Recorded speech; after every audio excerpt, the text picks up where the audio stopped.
Buenos días, buenas tardes, buenas noches, buenas madrugadas, a la hora que por ahí se les pegue la gana verme o encontrarme. Un saludo. En esta ocasión vamos a platicar de unos sinónimos, pero que no lo son. Para la persona común y corriente son sinónimos, pero para los estudiosos de las relaciones internacionales, de las relaciones económicas internacionales, no lo deben de ser, ya que cada uno de los términos tiene su propia connotación, su propio significado. ¿Cuáles son esos términos? Vamos a tener los términos de país, pueblo, nación y estado. Noten que si nosotros viéramos el encabezado de un periódico, utilizando cada uno de los términos, son sinónimos. Fíjense, el primero, país. País. El país mexicano vive una pandemia. Pueblo. El pueblo mexicano vive una pandemia. Nación. La nación mexicana vive una pandemia. Estado. El Estado mexicano vive una pandemia. Como podemos notarlo, son sinónimos. Pero para los estudiosos de las relaciones que he comentado, no lo deben de ser, sino que cada uno tiene su propio significado. Notemos, tenemos país. País es tan sencillo, es un área geográfica. Es un terreno tan sencillo. Luego tenemos pueblo. Pueblo son los monitos. ¿Cuáles monitos? Pues ustedes. La razón, no se asusten. Ustedes son monitos Homo sapiens, así como Erectus. Y por tanto, esos monitos viven en un área geográfica. Como podemos notar, los elementos se van a ir conjugando, se van a ir absorbiendo. Tenemos la nación. La nación son los monitos que comparten cositas. ¿Pero cuáles cositas? Van a ser la historia, costumbres, tradiciones, folclore, alimento en forma general, vestimenta en forma general, porque dependiendo de las regiones llega a variar ese tipo de vestimenta. A todo eso se le conoce como identidad nacional, que es, aquí sí sinónimo, una palabra que es idiosincrasia. Yo no sé cómo se escriba. Esto aparece en los repasos por escritos, alias exámenes. Idiosincrasia. Esto es lo que envuelve los elementos que les he comentado. Y tenemos el cuarto que va a ser estado. Antes de definir estado, yo quiero recordar algunos personajes que han escrito acerca del estado. Hay bastantes, pero los que nos deben interesar son los enciclopedistas. Los enciclopedistas porque ellos van a desembocar a la idea de un gobierno democrático. Entre ellos vamos a tener a Diderot, a Robespierre, a Monsieur Montesquieu, a Jean-Jacques Rousseau, y por mencionar algunos de ellos que ellos manejaban, no es el momento de la plática, de tres elementos: la liberté, la fraternité, l'égalité.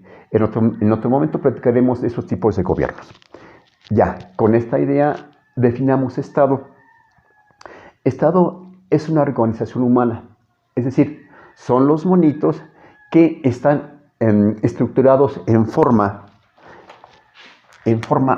política y en forma jurídica.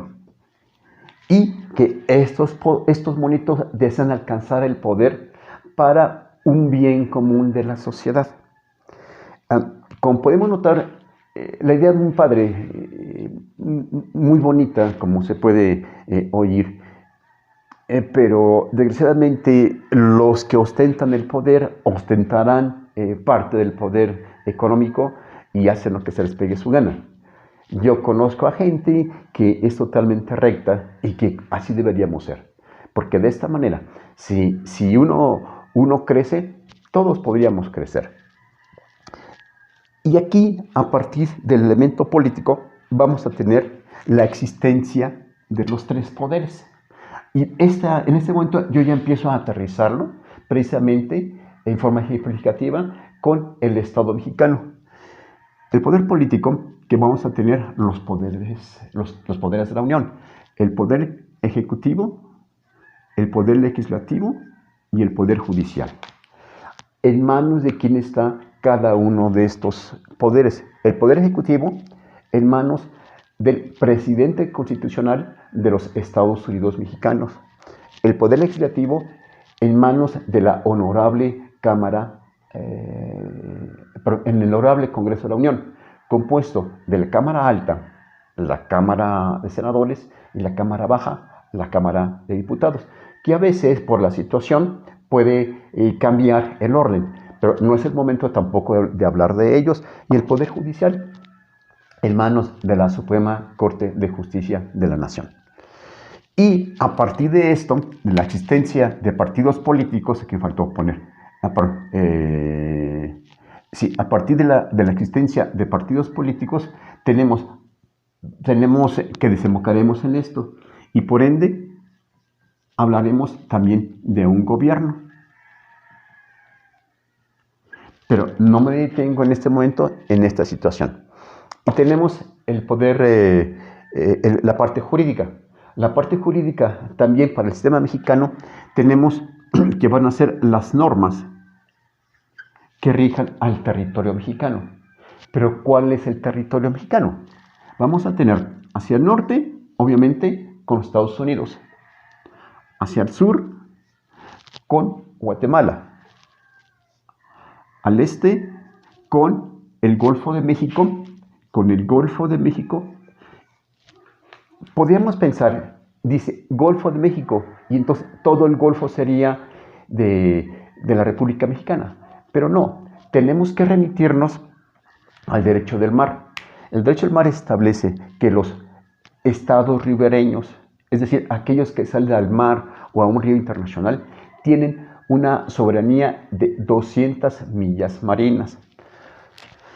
Entonces, 200 por Golfo de México, 200 por el Océano Pacífico, y tenemos que dibujar así también a la República Mexicana, que esta se le conoce como la línea von Karman, que se encuentra a una altura de 82 kilómetros.